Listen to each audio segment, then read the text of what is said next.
দিনটা ছিল 17 নভেম্বর। কখনো ভাবতে পারিনি এটাও শুনতে হবে আমাদের কোনোদিনও বিয়ে হবে না আর আমাদের কোনোদিনও সন্তান হবে না। এটা আমরা বলিনি, আমাদেরকে একজন বলেছিলেন, একজন ভদ্র মহিলা। এই যে ইনি লাল নীল ছাপা শাড়ি পরে বসে আছেন, ফটোটা দেখো তোমরা বুঝতে পারবে যিনি লাল টিপ পরে বসে আছেন। হ্যাঁ, ইনি ইনি যেহেতু আমাদের জায়গায় বসতে পারেননি, তারপরে তিনি রাগের চোটে উনি আমাদেরকে এইরকম কথা বলেছিলেন। শেওড়াফুলি থেকে ট্রেনে উঠেছিলাম 1টা নাগাদ, নালিকুলে ট্রেন থেকে নেমেছি 1টা 20 নাগাদ। তার মধ্যে ইনি আমাদেরকে এতটা জাজমেন্ট করে ফেলেছিলেন যে ইনি আমাদের ভবিষ্যৎবাণী করে ফেলেছিলেন। যাই হোক, চলো কাজে যাওয়া যাক। তো এরপরে লোকেশনে চলে এসেছিলাম আমরা। 1:30 থেকে 1:45-র মধ্যে আমরা লোকেশনে পৌঁছে গেছিলাম, কিন্তু ব্রাইড আসেনি বলে ওয়েট করছিলাম। ওয়েট করতে করতে রিলস ভিডিও সবকিছু বানানো হয়ে গেছে, এমনকি আমরা বসে বসে সিরিয়ালও দেখে ফেলেছি। তো 2:30 বেজে গেছে, তখনও ব্রাইড আসেনি। ফোন করে বলছিল যে আরো 10 মিনিট করতে করতে ও মোটামুটি 3টে নাগাদ এসেছে। তো আমরা এইভাবেই ওয়েট করছিলাম। তো দেখো 3টে বাজে, ব্রাইড সবে জাস্ট ঢুকলো। এবার সমস্ত কিছু বার করছিল শাড়ি, তারপরে সঙ্গে সঙ্গে শাড়ি ড্র্যাপিং শুরু করা হলো।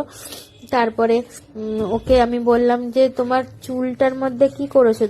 বললো যে রিচুয়ালস ছিল তেল দেওয়ার জন্য, পিছনের দিকে নাকি তেল দিয়েছে। পিছনের দিকে তো তেল দিয়েছে, সাথে সাথে সামনের দিকেও তেল হয়ে গেছে, সাথে মুখের মধ্যে হলুদ দিয়েছিল, হলুদের সাথে অনেক তেল ছিল, সেই সব মিলিয়ে একদম মুখ আর প্লাস হেয়ারটা তেল তেল হয়ে গেছিল। ফেসটা আমি ক্লিন করে নিয়েছিলাম, আমার যথাসাধ্য নইলে আমি মেকআপ ঠিকঠাক করে বসাতে পারবো না, তাই জন্য আমি ফেসটা ক্লিন করে নিয়েছিলাম। কিন্তু ওর হাতে সময় ছিল না, কারণ সেদিনকে ছিল গোধূলি লগ্নে ওদের বিয়ে। তো সেই হিসাবেই বলা হয়েছিল যদি পারো রিসেপশনে চুলটাকে একটু ওয়াশ করে নেওয়ার চেষ্টা করো। তারপরে আমি আমার মেকআপ স্টেপ বাই স্টেপ শুরু করে দিলাম, কারণ হাতে একদমই সময় নেই। তার সাথে ব্রাইডের দিদিও সেদিনকে পার্টি মেকআপ করতো, কিন্তু দিদিও উনি খুবই ব্যস্ত ছিলেন, উনিও দেরি করে এসেছিলেন। কিন্তু সবকিছু মিলিয়ে আমরা মোটামুটি কাজ তাড়াতাড়ি সম্পন্ন করেছিলাম আর ব্রাইডকেও টাইম মতো ছেড়ে দিয়েছিলাম।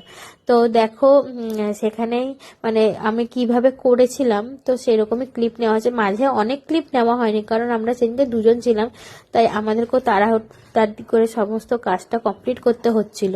এরপরে ব্লাশ লাগিয়ে হাইলাইটার লাগিয়ে নিলাম, তারপরে আইব্রো করছি। আমি মোটামুটি সবসময় সব ব্রাইডকে বা পার্টি মেকআপও আগে বেস মেকআপটা করে নিই, তারপরে আই মেকআপে যাই। আমার মনে হয় এটা করলে আমার নিজস্ব মানে নিজের তাড়াতাড়ি মনে হয়। জানি না কার কিরকম মনে হয়, কিন্তু আমার মনে হয় যে বেস মেকআপটা করা হয়ে গেল, আই মেকআপটা করা মানে মেকআপ ডান হয়ে যায় ফেসে। তো তারপরে হেয়ারে চলে যাই। তো কে কে এরকম করো সব মানে কমেন্ট করে জানিও। তারপরে আমি পাপ করছিলাম করে একটা, যেহেতু হেয়ারটা বান টাইপের হবে, আর ব্রাইড বলেছিল যে আমাকে ফুলিয়ে চুল করবে না, আমাকে নর্মালি জাস্ট হালকা পাপ সামনেটা একটু ফুলিয়ে লাইন্স থাকবে। কিন্তু ওর চুলটা সামনেটাও এতটা তেল মানে চলে এসেছিল, যার জন্য ওর চুলটা সেরকম ভাবে হয়নি ও যেরকমটা বলেছিল, কারণ তেল চুলে কখনোই সেই রকম হেয়ারস্টাইল হয় না। এর ফাঁকে আমি ব্রাইডের দিদিকেও রেডি করে নিয়েছিলাম, কোনো ক্লিপ নেওয়া হয়নি, শুধু আফটার বিফোর ক্লিপ নেওয়া হয়েছিল। তারপরে দেখো ব্রাইডের কাছে গিয়েও আমি সেদিনকে ফটো তুলতে পারিনি, কারণ সামনেটা এতটা ভিড় ছিল যে আমি যাওয়ার সুযোগটাই পাইনি।